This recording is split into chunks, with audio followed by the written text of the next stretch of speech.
বিভিন্ন ঈদের উৎসব পালিত হয়েছে, রেলি হয়েছে। ইনশাল্লাহ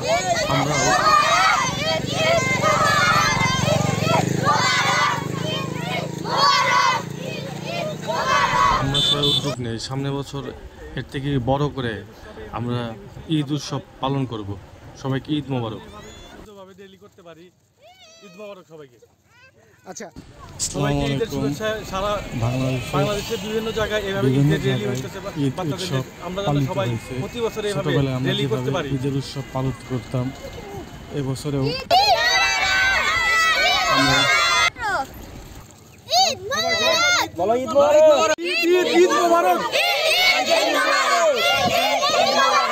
না না ঈদ